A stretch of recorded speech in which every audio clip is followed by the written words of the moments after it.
मेरा नाम रेखा है और मैं गरीब घराने से संबंध रखती हूँ। हमारे घर में गुर्बत का राज पहले तो नहीं था, लेकिन जब मेरे पिता का स्वर्गवास हो गया तो मेरे घर में गुर्बत हमेशा हमेशा के लिए जैसे आकर बस गई थी। हम 3 बहनें थी और मेरा नंबर दूसरा था। मेरी माँ ने अकेले हमें पाला था, क्योंकि मेरे पिता के गुजर जाने के बाद हमारे खानदान ने भी हमसे मुंह मोड़ लिया था। तभी मेरी माँ ने हम लोगों को दूसरों के घरों में बर्तन साफ कर कर के पाला था। अब हम लोग बड़े होते जा रहे थे तो हमारा फ़र्ज़ बनता था कि हम उनका सहारा बने। इसलिए मेरी बहन ने एक छोटी सी कंपनी में जॉब कर ली, क्योंकि मेरी माँ ने उसे 12वीं क्लास तक पढ़ाया था। जब उन्होंने जॉब कर ली तो हमारे घर का खर्च चलने लगा, मगर कुछ ही वक्त में उसे उसी ऑफिस के एक लड़के से मोहब्बत हो गई और जल्द ही उसने कहा कि हमारी शादी कर दो। मेरी माँ आखिर क्या करती, उनकी बड़ी बेटी के लिए एक अच्छा रिश्ता जो आया था। उन्होंने कहा था कि उन्हें दहेज की बिल्कुल भी ज़रूरत नहीं है, वह मेरी बहन को बस 2 जोड़ों में ले जाना चाहते हैं। मेरी माँ को और क्या चाहिए था, इसलिए उन्होंने दोनों की जल्द शादी कर दी। मेरी बहन कुछ दिनों तक उसी लड़के के साथ ऑफिस में जॉब करती रही, लेकिन फिर उसके पति का दूसरे देश का वीज़ा लग गया और वह जॉब करने दूसरे देश चला गया। परदेश जाने के बाद उसका पति हर महीने काफ़ी हद तक पैसे भेजता। अब मेरी बहन का घर बहुत अच्छा, ज़्यादा खुशहाल हो गया था और वह उन रुपयों में से हमें भी कुछ देने के लिए आती थी। लेकिन मेरी माँ हर बार ही वह रुपए लेने से इनकार कर देती, क्योंकि उनके अनुसार बेटी के घर से 1 रुपया लेना भी गलत होता है। हमारा घर दोबारा से गुर्बत की लपट में आ गया था, क्योंकि इतने सालों में हमने जितनी भी जमा पूंजी अपने पास इकट्ठी की थी वह सारी मेरी बहन की शादी पर खर्च हो गई थी। अब दोबारा से मेरी माँ सिलाई कढ़ाई करने लगी और मैं किसी जगह जॉब की तलाश में थी, क्योंकि मेरी 12वीं क्लास पूरी होने वाली थी। लेकिन चाह कर भी मुझे कोई अच्छी सी नौकरी नहीं मिल पा रही थी। भला आज के दौर में 12वीं क्लास के बाद कहाँ अच्छी नौकरी मिलती है। मेरी माँ को हेपेटाइटिस सी हो गया था। मुझे समझ नहीं आ रहा था कि आखिर उनका इलाज किस तरह करवाऊँ। इतनी खतरनाक बीमारी तो इंसान को खा जाती हैं। अगर जल्द ही मेरी माँ का इलाज ना हुआ तो उनकी मौत हो जाएगी। यही सोचकर मेरा दिल दहल जाता। मेरे हाथ हर तरह से बंधे हुए थे और फिर कुछ दिनों में वह हुआ जिसके बारे में हम सोच भी नहीं सकते थे। मेरी सबसे छोटी बहन जब कॉलेज से आई तो कहने लगी कि मुझे भी शादी करनी है। हम लोग उसकी बात सुनकर दंग रह गए और कहने लगे कि ये कैसी बहकी बहकी बातें कर रही हो तुम, कुछ अपनी उम्र का ही लिहाज कर लो। अभी तो तुम 17 साल की हो। हमारी बातों से उसके कान पर जूं तक ना रेंगी और वह कहने लगी कि मैंने भी बड़ी बहन की तरह लड़का पसंद कर लिया है और वह लड़का बहुत ज़्यादा अमीर हैं। अगर आप लोग मेरी शादी करवाना चाहते हैं तो बहुत अच्छी बात है, और अगर आप मेरी शादी उससे नहीं करवाएंगे तो मैं खुद ही जाकर उससे शादी कर लूँगी।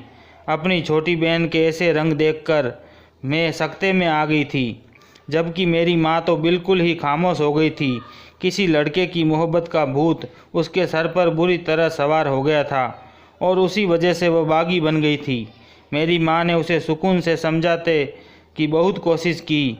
मैंने भी उसे अलग से ले जाकर बहुत समझाया, लेकिन उसकी समझ में कुछ भी नहीं आया। आखिरकार मेरी माँ को ही हार माननी पड़ी, क्योंकि उसने पूरे घर में झगड़ा लगा रखा था, खाना पीना बंद कर रखा था और बस एक ही जिद लगा रखी थी कि मेरी उस लड़के से शादी कर दी जाए। तो मेरी माँ ने कहा कि ठीक है, तुम उस लड़के और उसके माँ बाप को हमारे घर पर आने को कहो।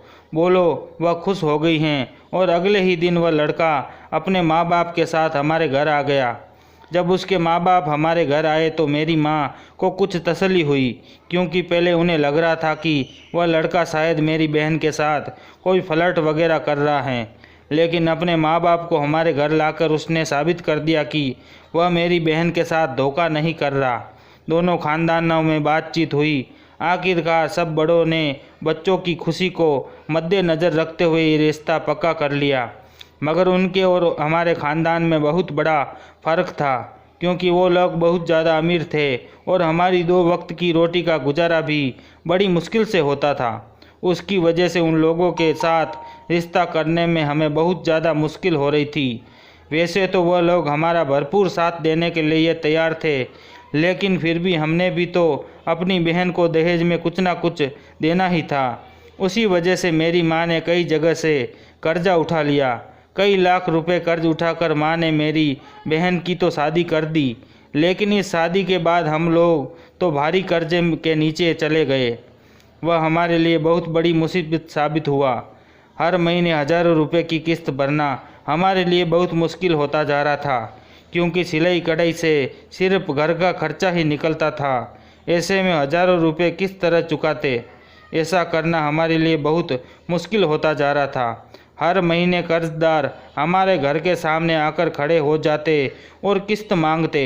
मेरी माँ उनको हाथ जोड़कर वापस भेजती और दूसरे महीने के आखिर में मैं जोड़ तोड़ करके किस्त पूरी करती। लेकिन ये कोई 1 महीने की बात तो नहीं थी। मेरी माँ पहले ही हेपेटाइटिस सी की मरीज थी और कर्जे ने उन्हें बीमार कर दिया था। फिर एक दिन तो कर्जदारों ने किस्त ना मिलने पर घर का सारा सामान तहस नहस कर दिया और घर की कीमती चीज़ें उठाकर ले गए। ये झगड़ा मेरी माँ से बर्दाश्त नहीं हुआ और उन्हें हार्ट अटैक आ गया। मैं उन्हें लेकर अस्पताल गई। वह ठीक तो हो गई, लेकिन बहुत ज़्यादा मायूस थी। उनका कहना था कि उन्हें अब अपनी ज़िंदगी का कोई भरोसा नहीं रहा। उन्हें ऐसा लगने लगा है जैसे वह बहुत ही जल्द इस दुनिया से चली जाएगी। उनकी ये बात सुनकर मेरा दिल दहल कर रह गया, क्योंकि अब मेरी बहनों की भी शादी हो गई थी और मेरे पिता का साया भी हमारे सर पर नहीं था। अब अगर माँ भी गुजर जाती हैं तो इस पूरी दुनिया में मेरा कोई भी सहारा नहीं रहता। मैंने अपनी माँ को दिलासा देने की कोशिश की, उनकी हिम्मत बढ़ाने की कोशिश की, लेकिन वह दिन ब दिन मायूस होती जा रही थी। फिर उन्हीं दिनों हमारे मोहल्ले में एक लड़का आकर रहने लगा। उसकी माँ से हमारी फ़ोन पर बहुत ज़्यादा बातचीत होने लगी थी। वह बहुत अच्छा था और हमारी बहुत मामलों में मदद भी करता था। कई बार तो कर्जदारों को उसने अपनी जेब से पैसे निकाल कर दिए थे। यही वजह थी कि मेरी माँ उस पर बहुत ज़्यादा भरोसा करने लगी थी। फिर उसने बताया कि वह अनाथ है, उसका इस दुनिया में कोई भी नहीं है। इस बात के बाद मेरी माँ उसके साथ और भी ज़्यादा अच्छाई से पेश आने लगी। फिर एक बार मेरी माँ की तबीयत बहुत ज़्यादा ख़राब हो गई और वह मेरी माँ को लेकर अस्पताल चला गया। वहाँ डॉक्टरों ने मेरी माँ को कहा कि उनका हेपेटाइटिस सी बहुत ज़्यादा बढ़ चुका है और अब वह थोड़े ही वक्त ज़िंदा रहेगी। ये खबर हमारे घर पर किसी क़यामत की तरह टूट पड़ी थी। फिर मेरी माँ ने कहा कि तुम्हारी जल्द से जल्द शादी करना चाहती हूँ। मेरी माँ ने आसपास मेरे लिए बहुत सारे रिश्ते देखे, लेकिन कोई भी हमारी गुर्बत और कर्जे को देखकर मुझसे शादी करना नहीं चाहता था। इसी वजह से मेरी माँ ने मेरी शादी उस लड़के से करवा दी जो उस मोहल्ले में नया आकर रहा। शादी के बाद मैं अपने ही घर में माँ के पास ही रहती थी, क्योंकि उस लड़के का कहना था कि जब तक वो अपना घर नहीं ले लेता तो मेरी पत्नी तब तक यहीं रहेगी। वैसे भी मेरी माँ की तबीयत बहुत ज़्यादा ख़राब थी और उन्हें छोड़कर मैं खुद भी कहीं नहीं जाना चाहती थी। जब तक वह अपना घर नहीं ले लेता तब तक मैं अपनी माँ के साथ रह सकती हूँ। मुझे ये बात सुनकर बहुत ज़्यादा खुशी हुई, क्योंकि मैं वैसे भी अपनी माँ के साथ ही रहना चाहती थी। डॉक्टर ने कहा था कि उनके पास वक्त बहुत ज़्यादा कम है। जब तक वह हमारे साथ है तब तक मैं उन्हीं के साथ रहूं। मेरे पति ने मुझ पर कोई रोक टोक नहीं लगाई और फिर 1 महीने में ही मेरी माँ इस दुनिया से चली गई। मुझे उनकी मौत का बहुत गहरा दुख पहुंचा। अपनी माँ की मौत के बाद मैं विदा होकर अपने पति के साथ आ गई, लेकिन मैं अभी अपनी माँ के गम से बाहर ही नहीं निकली थी कि मुझ पर एक और बहुत बड़ा क़यामत टूट पड़ी। अपने पति के साथ आने के कुछ ही दिनों के बाद मेरे पति की काम करते वक्त फैक्ट्री में आग लगने से मौत हो गई, जिसमें उनका शरीर पूरी तरह से जल चुका था। ये खबर मुझ पर आसमान टूटने की तरह गिरी थी। मुझे समझ नहीं आ रहा था कि मैं क्या करूं। मेरी 2 बहनों ने भी मुझसे बिल्कुल वैसे ही संबंध तोड़ दिए जिस तरह मेरे पिताजी ने मरने के बाद सभी लोगों ने मेरी माँ से संबंध तोड़ लिए थे। मैं बिल्कुल अकेली रह गई थी। मैं जवानी में ही विधवा हो गई थी। मेरे पति को मरे आज दूसरा दिन था कि अचानक शाम को मेरे घर के दरवाजे पर एक फ़कीर बाबा आए और बोले, तेरा पति अभी जिंदा है, बस तुम रात को 3 बजे पास के शमशान घाट में चली आना। उसकी बात सुनकर मैं बहुत ही ज़्यादा डर गई थी, क्योंकि आजकल दुनिया में बहुत ज़्यादा फ्रॉड चल रहा है। मुझे ऐसा ही लग रहा था कहीं ये आदमी मेरे साथ कुछ गलत करने का इरादा ना रखता हो। भला रात के 3 बजे कोई अकेला शमशान घाट में कैसे जा सकता है, जबकि मेरा पति तो मेरी आंखों के सामने ही मरा था। मैंने फ़ौरन उसी वक्त उस फ़कीर के मुंह पर दरवाज़ा बंद कर दिया, लेकिन मुझे हैरत हुई जब अगली शाम दोबारा वही फ़कीर आया। दोबारा उसने मुझसे वही बोला। मैंने दोबारा उसके मुंह पर दरवाज़ा बंद कर दिया, लेकिन अब उस फ़कीर का आना जाना रोज़ मेरे घर पर लग गया था और कहने लगा कि मैं तुम्हारा बुरा नहीं चाहता, तुम एक बार रात के 3 बजे शमशान घाट में जाकर तो देखो, तुम्हारा पति जिंदा है। आखिरकार एक दिन उसकी बात मानकर मैंने शमशान घाट का रुख कर लिया और रात के 3 बजे शमशान घाट में जाकर बैठ गई। अभी मुझे बैठे हुए कुछ ही देर हुई थी कि मुझे ऐसा लगा जैसे कोई मेरे पीछे आ रहा है। मैंने जैसे ही मुड़कर देखा कि मेरी नाक पर किसी ने बहुत ही नशीली दवा से वार किया और मैं उसी वक्त बेहोश हो गई। जब मेरी आंख खुली तो मैं एक घर के अंदर बंद थी, लेकिन वो मेरा घर नहीं था। उस घर में 2 कमरे थे और दीवारें ऊंची ऊंची थी। एक छोटा सा किचन था जिसमें खाने पीने का सारा सामान रखा था। मुझे ये नया घर देखकर बहुत ज़्यादा डर लगने लगा और अब मुझे समझ आ गया था कि उस आदमी ने मुझे बेवकूफ़ बनाया था। ये ज़रूर मुझे किडनैप करने की साजिश होगी, लेकिन ये लोग मुझे अगवा क्यों करेंगे? मेरे पास तो पैसे भी नहीं हैं जो मैं इन लोगों को देकर छूट जाऊं। इसके बाद मेरा तो इस दुनिया में भी कोई नहीं है जो मुझे छुड़वाने के लिए आए। फिर उन लोगों को आखिर मुझसे ऐसा कौन सा लालच था जिसको पूरा करने के लिए इन लोगों ने मुझे अगवा कर लिया था। उसी वक्त मुझे किचन के अंदर एक खत लिखा हुआ मिला, तो मैंने जब उस खत को पढ़ा तो मुझे पता चला कि ये मेरे लिए ही खत लिखा गया था, क्योंकि उसमें लिखा हुआ था कि घर में ज़रूरत का हर सामान मौजूद है। इस घर से भागने की कोशिश भी मत करना। जो भी कुछ चाहिए हो तुम्हें यहीं पर मिल जाएगा। तुम्हारे कपड़े, तुम्हारा सामान, सब चीज़ें यहीं मौजूद हैं। ये खत पढ़कर मैं बहुत ज़्यादा हैरान हुई और भागकर कमरे में गई। वहाँ अलमारी में देखा तो वाकई वहाँ पर मेरे कपड़े रखे हुए थे और मेरी ज़रूरत की हर चीज़ रखी थी। यहाँ तक कि जो कपड़े मेरी माँ ने मुझे दहेज के तौर पर दिए थे वह भी यहाँ रखे थे। मुझे ये बात बिल्कुल भी समझ नहीं आ रही थी, इस इंसान ने मुझे अगवा क्यों किया था और ये मुझे इस घर में क्यों रख रहा था। मैंने यहाँ से भागने की बहुत कोशिश की थी, लेकिन दरवाजे पर बहुत बड़ा ताला लगा हुआ था और खिड़कियाँ भी बाहर से भी बंद ही थी और उसके घर की दीवारें इतनी ऊंची थी कि मैं चाह कर भी उन दीवारों से कूद नहीं सकती थी। मुझे समझ नहीं आ रहा था कि मैं उस घर में क्यों हूँ।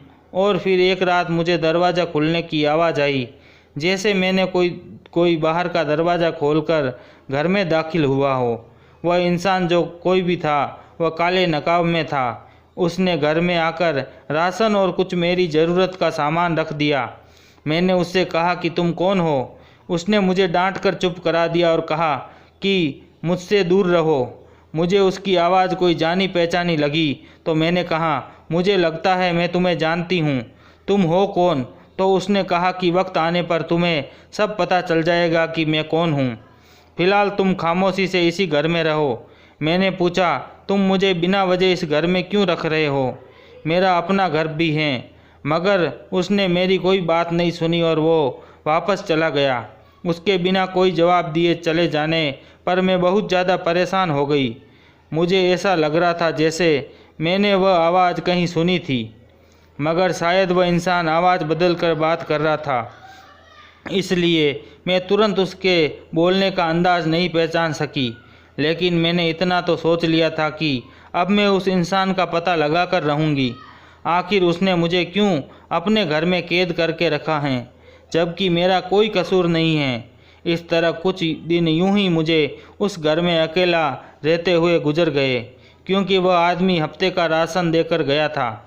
तो हफ्ता भर तो उसके आने का कोई सवाल ही पैदा नहीं होता था। लेकिन आज हफ्ता पूरा हो गया था और अब वह आएगा, इसलिए मैं इस बार चौकन्नी होकर बैठ गई। इस बार उसके बारे में पता लगा कर रहूँगी। जैसे ही रात हुई तो मैं एक तरफ छुप गई। रात के 12 से 1 बजे के करीब उस घर का दरवाज़ा खुलने की आवाज़ आई तो मैंने अपने हाथ में एक डंडा पकड़ लिया। जैसे ही वह आदमी राशन लेकर आया तो मैंने उसके सर पर बहुत ज़ोर से डंडा मारा। डंडा सर पर लगने से ही वह इंसान दर्द की वजह से चीख उठा और उसके हाथ का सारा सामान फर्श पर गिर गया। वह अपना सर पकड़ के ज़ोर ज़ोर से चीखने लगा। उसकी चीखें सुनकर मैं डर गई और दरवाज़ा लगा दिया। मैं नहीं चाहती थी कि वह बाहर चला जाए और जब मैंने उसके नकाब को हटाया तो ये देखकर मेरे पांव तले से ज़मीन निकल गई। वहाँ कोई और नहीं बल्कि मेरा पति था, जिसे देखकर मैं कुछ पल के लिए हैरान रह गई थी। मेरे साथ धोखा हुआ था, इतना बड़ा धोखा। लेकिन उन्होंने मेरे साथ इतना बड़ा धोखा क्यों किया? मैं हैरत में थी। अपनी ही मौत का ड्रामा अपनी ही पत्नी के सामने रचाया। मैं उनको लेकर अंदर चली गई और कहा कि अब ये सारा ड्रामा करने की कोई फ़ायदा नहीं। आप क्या कह रहे हैं? मुझे पूरा सच बताएं। अगर अब भी आप मुझे सच नहीं बताएंगे तो मैं हमेशा हमेशा के लिए आपको छोड़कर चली जाऊंगी। तो वह कहने लगे कि तुम ऐसा मत बोलो, तुम ही तो पूरी दुनिया में मेरी एक अकेली अपनी हो। मैं ये सब कुछ बहुत मजबूरी में कर रहा हूँ। मैंने कहा, ऐसी भी कौन सी मजबूरी आ गई थी जिसकी वजह से आपको अपनी ही मौत का ड्रामा करना पड़ा? तो उसने कहा कि मैं भी तुम्हारी तरह एक बहुत ही गरीब घराने से हूँ। मेरे पैदा होते ही मेरी माँ मर गई थी। उसके बाद मेरे बाप ने ही मुझे पाला पोसा था। हमारी एक कॉस्मेटिक की दुकान थी जिसमें कॉस्मेटिक का थोड़ा बहुत सामान रखा हुआ था। इसी दुकान के जरिए हम दोनों की ज़िंदगी का गुजर बसर होता था और मेरी पढ़ाई का खर्चा भी चलता था। लेकिन एक बार पुलिस हमारी दुकान पर आई और मेरे बाबा से कहा कि वह जाली कॉस्मेटिक बेचते हैं। पुलिस मेरे बाबा को पकड़ कर ले गई और हमारी दुकान हमेशा हमेशा के लिए सीज हो गई। बल्कि उस सब के बावजूद भी 5 लाख रुपए का जुर्माना मेरे बाबा के सर पर आ गया था। मेरे बाबा ज़्यादा से ज़्यादा 1 लाख रुपए तक ही जमा कर पाए। उसके बाद पुलिस का जुर्माना भरने के लिए मेरे बाबा को कर्ज उठाना पड़ा। पुलिस का जुर्माना तो हमने चुका दिया, लेकिन कर्ज जैसे मर्ज ने हम लोगों को जकड़ के रख दिया था, क्योंकि अगर 4 लाख मूल था तो उसका 3.5 लाख रुपए ब्याज का हो चुका था। कुल मिलाकर 8.5 लाख रुपए कर्जा हमें देना था। मेरे बाबा ने आधा कर्जा चुका दिया, मगर बाकी का कर्ज वह नहीं चुका पाए और उनकी एक हादसे में मौत हो गई। ये हादसा मेरी ज़िंदगी से सारी खुशियाँ ले गया और बाकी का कर्ज लेने के लिए बैंक वाले हमारे पीछे पड़ गए, क्योंकि मकान पर तो हमने पहले से ही बैंक वालों का कब्जा कर चुके थे। अब वह चाहते थे हमें किसी भी तरह अपने बाबा का कर्जा उतारूं, मगर मेरे पास भला इतने पैसे कहाँ से आते? इसलिए मैं अपने ही घर से भाग गया और तुम्हारे मोहल्ले में आकर बस गया, जहाँ आकर मुझे पता चला कि तुम लोग भी इस कर्ज की वजह से परेशान हो। इसलिए मुझे तुम्हारी माँ से बहुत ज़्यादा लगाव महसूस होने लगा। मगर मुझे नहीं पता था किस्मत मुझे यहाँ ले आएगी कि मेरी शादी तुमसे हो जाएगी। जब मैं अपने नए घर में रहने लगा तो कर्ज लेने वाले वहाँ भी पहुँच गए और मुझे बहुत ही ज़्यादा परेशान करने लगे। इसी वजह से बहुत ज़्यादा परेशान होकर मैंने अपनी मौत का ड्रामा रचाया।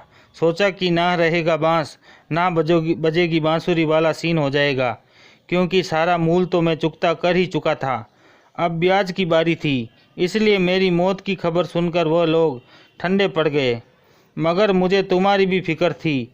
इसी वजह से मैं तुम्हारे घर फ़कीर बाबा बनकर आता था कि तुम रात के वक्त शमशान घाट में आओ और मैं तुम्हें वहां से बिना किसी रुकावट के आसानी से उठा कर ले जाऊं।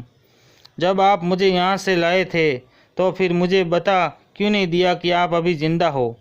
मेरा कहीं भी आना जाना क्यों बंद कर दिया?